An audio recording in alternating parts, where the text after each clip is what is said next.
ज्ञानेश्वर चिखले या यूट्यूब चॅनलवर आपले सहर्ष स्वागत आहे. नमस्कार विद्यार्थी मित्रांनो, आज आपण आजच्या ह्या व्हिडिओमध्ये प्रॅक्टिकल प्रश्नपत्रिकेमध्ये आपल्याला विचारलेल्या प्रश्नाच्या अनुषंगाने प्रॅक्टिकलची जी प्रोसिजर आहे त्याचप्रमाणे त्या जॉबला लागणारे टूल्स आणि हा जॉब बनवत असताना कोणकोणते सेफ्टी प्रिकॉशन आपण वापरणार आहोत या अनुषंगाने ही माहिती लिहिणार आहोत. तर प्रथम या ठिकाणी ही tool and die maker press tool jig and fixture प्रॅक्टिकलची सेकंड इयरची प्रश्नपत्रिका आहे आणि त्या प्रश्नपत्रिकेमध्ये पहिल्या प्रश्नामध्ये आपल्याला विचारलेले list out tools and equipment required to perform the practical. हे प्रॅक्टिकल करत असताना लागणारे टूल्स अँड इक्विपमेंट 10 मार्काला विचारलेले. दुसऱ्या प्रश्नामध्ये right the job sequence to perform the practical with safety related information 20 मार्काला विचारलेले. आणि पुढे तिसऱ्या प्रश्नामध्ये make the job as per drawing तर 20 मार्काला आहे. व्ह्यू आहे 20 मार्काला आहे पुढं. तर आपल्याला पहिले 2 प्रश्न आपण आजच्या ह्या व्हिडिओमध्ये आपण पाहणार आहोत. तर हा जॉब अशा प्रकारचा जॉब आपल्याला बनवायला आलेला आहे आणि त्या जॉबला लागणारे टूल्स त्याचप्रमाणे जॉबची सिक्वेन्स म्हणजे प्रोसिजर आणि त्याच्या रिलेटेड सेफ्टी प्रिकॉशन आपण पाहणार आहोत.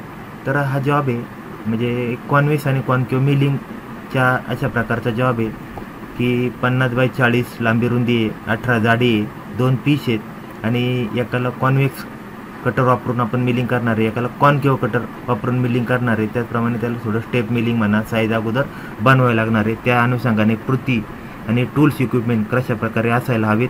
उत्तरपत्रिकेमध्ये आपल्याला ही जी कृती लिहित असताना टूल्स आणि इक्विपमेंट लिहित असताना अशा प्रकारचे उभे आडवे कॉलम आपण तयार करून घेणार आहोत आणि त्या कॉन्वेक्स कॉन्केव्ह मिलिंगच्या अनुषंगाने आपल्याला हे कॉलम तयार केल्यानंतर त्याच्यामध्ये पहिल्या कॉलममध्ये सिरियल नंबर, दुसऱ्यामध्ये टूल्स अँड इक्विपमेंट आणि त्याची साईज आणि क्वांटिटी अशा प्रकारच्या ह्या टूल्स अँड इक्विपमेंटच्या गोष्टी लिहिणार आहोत. त्याच्यामध्ये एक आकडा मशीन वाईज 200 mm एक नग लागणार आहे आपल्याला टूल्स अँड इक्विपमेंटमध्ये. दुसरं मिलिंग करण्याकरता shell and mill cutter 75 by 50 by 27 mm bore एक नग.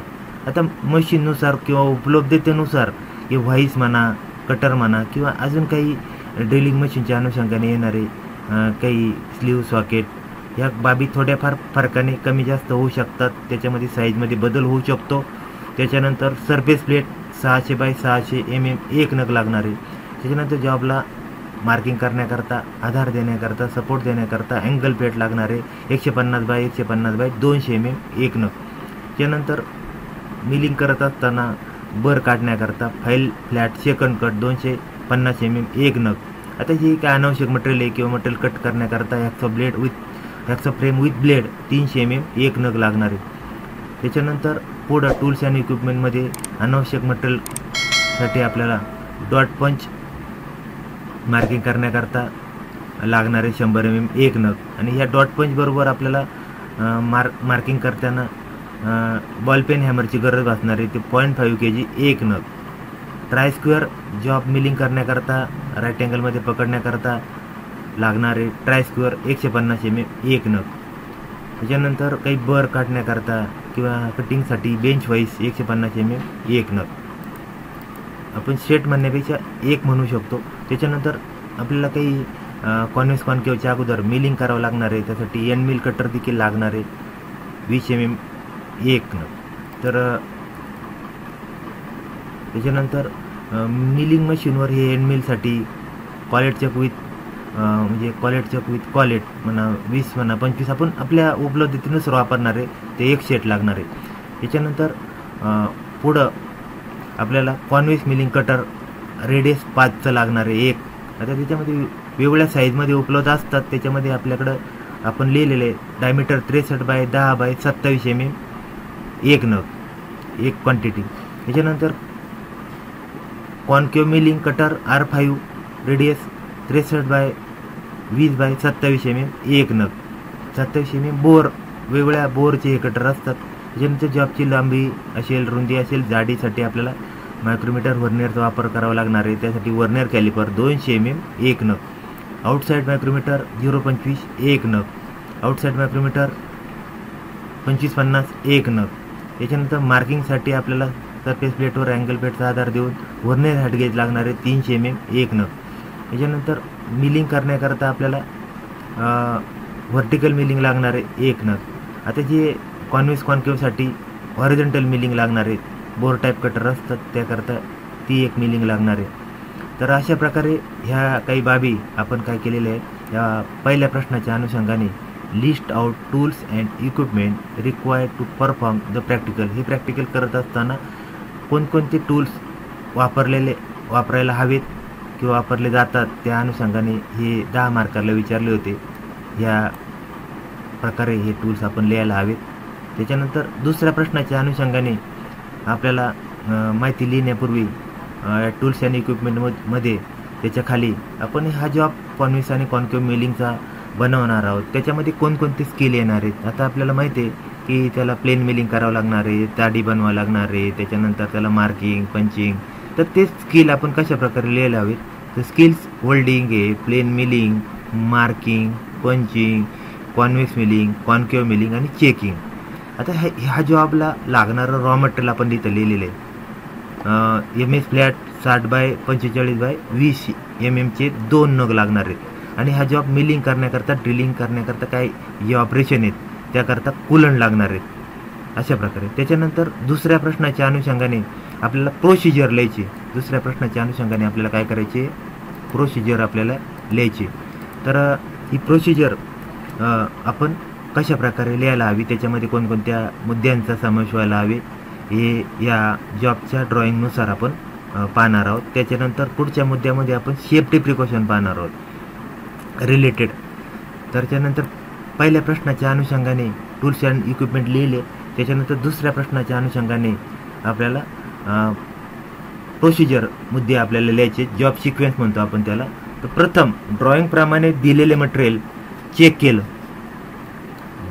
जॉबला मिलिंग मशीनच्या व्हाईसमध्ये पकडून, shell end milling cutter milling मशीनच्या स्पिंडलमध्ये पकडून जॉबची एक बाजू आपण मिलिंग करून घेतली आणि ह्या पहिल्या मिलिंग केलेल्या बाजूचा रेफरन्स घेऊन इतर बाजू एकमेकाशी काटकोनात अर्थात 90 अंशामध्ये साईजमध्ये मिलिंग करून बनवले. आता ह्या 4 बाजू असतात, त्यापैकी एक बाजू बनवल्यावर दुसरी, तिसऱ्याची तिसरी, तिसऱ्याची चौथी अशा 50x40 मध्ये साईज करून मिलिंग करून घेतल्या.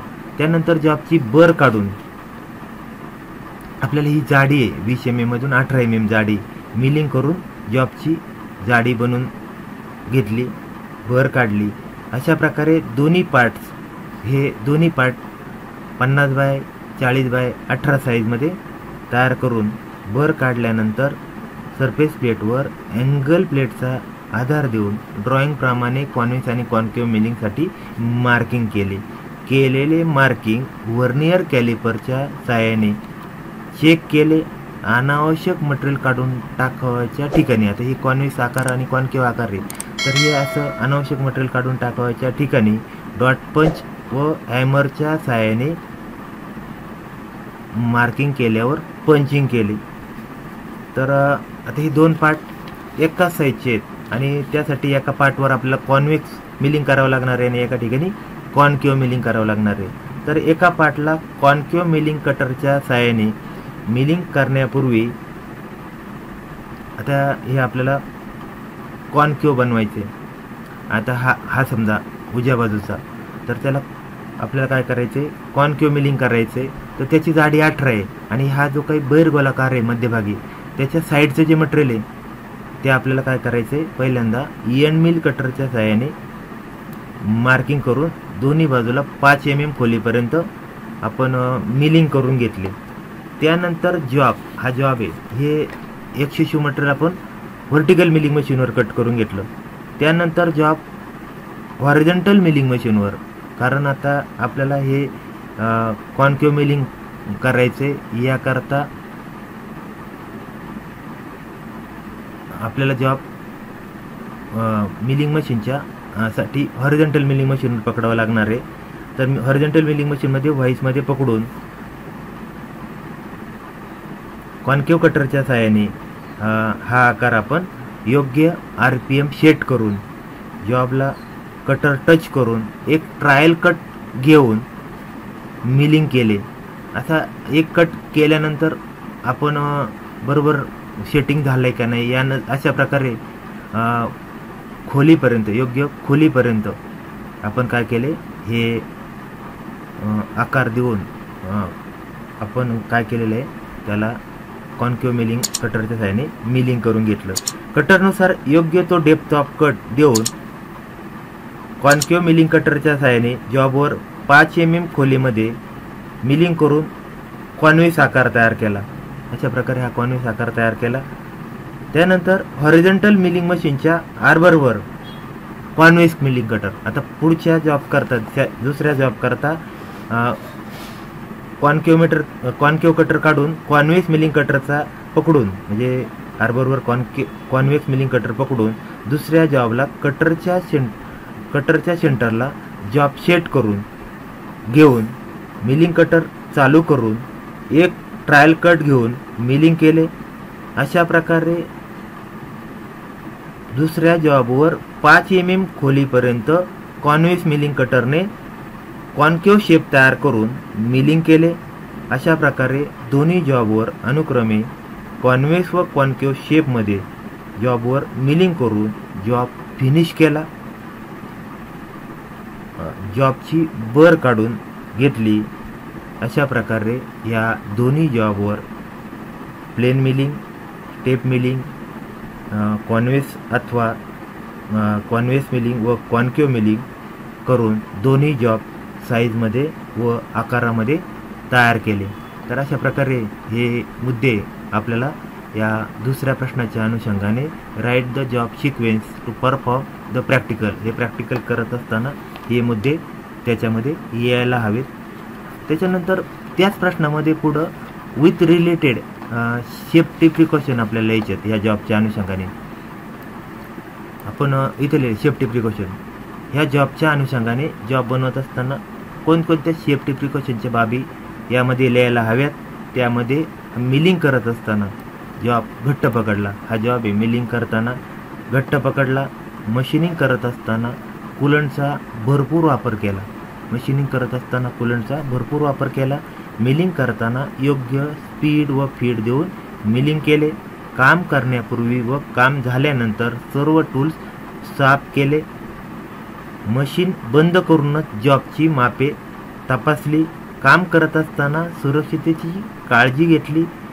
जॉब तयार करत असताना वेळोवेळी ट्रायस्क्वेअर किंवा इतर अन्य मेजरिंग इन्स्ट्रुमेंटचा वापर, त्याच्यामध्ये व्हर्नियर असेल, मायक्रोमीटर असेल, या इन्स्ट्रुमेंटचा वापर केला. अशा प्रकारे ह्या बाबी या सेफ्टी प्रिकॉशनच्या अनुषंगाने यायला हव्यात. तर असेच वेगवेगळे व्हिडिओ या चॅनलवर पाहत चला, कमेंट्स करत चला. धन्यवाद.